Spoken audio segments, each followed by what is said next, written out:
지금 대한민국에는 우리가 북한에서나 경험했던 무법천지의 국가로 변하고 있어 이러다가 우리의 후대가 북한 같은 나라에서 살게 되지 않을까 하는 두려움으로 이 자리에 서게 됐습니다. 예를 들어 거대 야당 대표는 일반 사람이면 벌써 감옥에 가야 옳지만 온갖 방탄과 불법 판결 지연으로 권력을 휘두르고 있고 정당한 통치활동을 한 대통령은 오히려 말도 안 되는 절차를 통해 보위부의 체포와 같은 무지한 방법으로 수감되는 것이 현실입니다. 왜 저들이라는 것은 북한과 더불어민주당입니다. 윤석열 대통령을 저렇게 싫어할까? 그것은 윤석열 대통령이 북한이 가장 싫어하는 정상적인 대북 정책과 안보 정책을 실행했기 때문입니다. 첫 번째, 윤석열 대통령은 가짜 반일 선동을 뚫고 한일 관계를 정상화했습니다. 더불어민주당은 가짜 반일 선동으로 한미일 군사 동맹을 무너뜨리려는 북한 정권과 한몸통인 것이 오래전에 드러난 사실입니다. 풍계리 핵실험으로 길주 앞바다가 방사능에 오염되어 있어도 입 다물고 일본 오염수만 떠도는 자들입니다. 두 번째, 김정은 문재인이 만들어낸 가짜 비핵화 사기극을 끝내고 한미동맹을 강화해 북한의 비핵화를 위한 압박을 강화했습니다. 세 번째, 더불어민주당이 반대에 무산되어 있는 북한 인권법을 되살리고 실제로 운영하기 위해 최선을 다하셨습니다. 네 번째, 문재인 정권이 저지른 반일륜적 탈북 오부 강제 북송과 공무원 소외 살해 사건의 진실을 밝혔습니다. 다섯 번째, 김여정 함영법인 전단지 금지법을 무력화시키고 북한 주민의 알 권리를 개선하기 위해서 노력했습니다. 여섯 번째, 김정은이 가장 싫어하는 탈북자를 자유를 향한 영웅적인 행위자로 인정하고 역사적인 탈북자의 날을 공식 지정하셨습니다. 김정은 폭정화에 대한민국을 희망의 둥대로 생각하는 2,300만 북한 동포들에게 희망을 주고 통일로 가는 거대한 길을 개척했습니다. 대한민국 구원의 대통령도 학대받고 천대받는 불쌍한 북한 동포들을 대변하는 탈북자를 이토록 따뜻하게 격려한 대통령은 없었습니다. 자, 더불어민주당은 왜 해체되어야 될 반민족, 반인권 정당인지 말씀해 올리겠습니다. 그것은 첫 번째, 그들은 북한 김정은 독재자와 한편이기 때문입니다. 그들은 단 한 번도 북한 주민의 피 맺힌 절규, 인권 상황에 대해서 언급한 적이 없습니다. 심지어 북한 인권법을 7년째 거부하고 있습니다. 자, 이것은 히틀러의 아우슈비츠 수용소를 규탄하는 법을 반대하는 것과 똑같습니다. 자, 심지어 박지원 같은 자들은 북한 인권법을 저지한 것이 자랑스럽다는 망발까지 했습니다.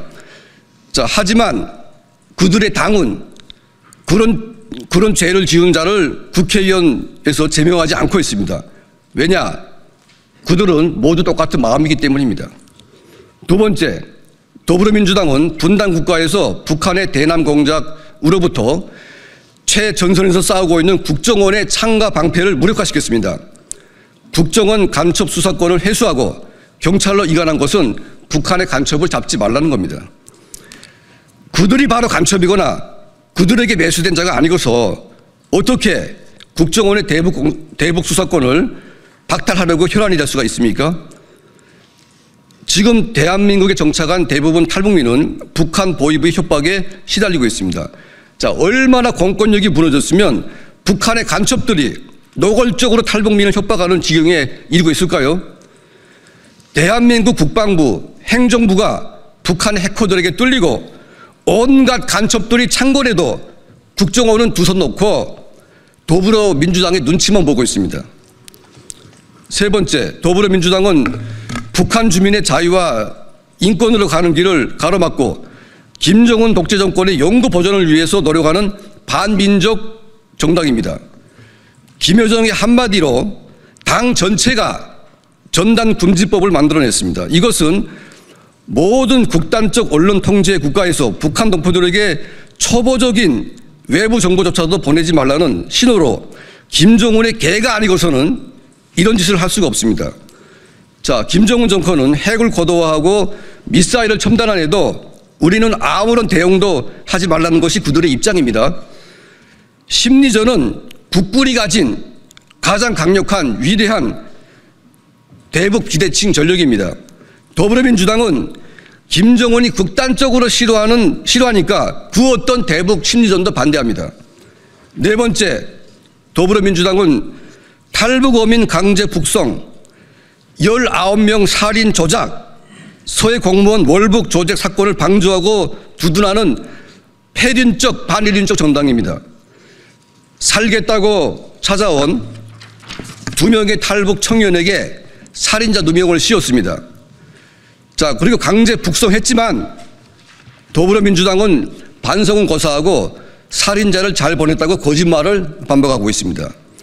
서해 공무원은 북한 정권에 의해서 화염 방사기로 불태워 죽임을 당했는데 북한 정권에 항의조차 하지 않고 오히려 공무원을 월북으로 몰아가는 천인공노한 만행을 저질렀습니다. 자, 나라가 이런 식으로 간다면 이재명이 집권하는 대한민국은 어떤 나라가 되겠습니까? 천상천하 유아독전, 북한의 김정은처럼 대한민국의 이재명도 온갖 범죄를 저지르고 힘만 있으면 자신은 권력을 휘두르면서 정적은 아무 때나 감옥에 놓거나 처형할 수 있는 나라가 될 것입니다. 사법부가 이념으로 편향된다는 것은 북한의 사법부와 다를 게 없습니다. 자유민주주의의 가장 근본이 무너진 겁니다. 자, 이런 사법부가 대통령의 정당한 통치행위인 계엄을 탄핵으로 몰고 간다면 그 어떤 정상적인 국민이 가만히 있을 수가 있겠습니까? 이재명 사건으로 사망한 자가 7명이 넘습니다. 계엄으로 누가 죽었습니까?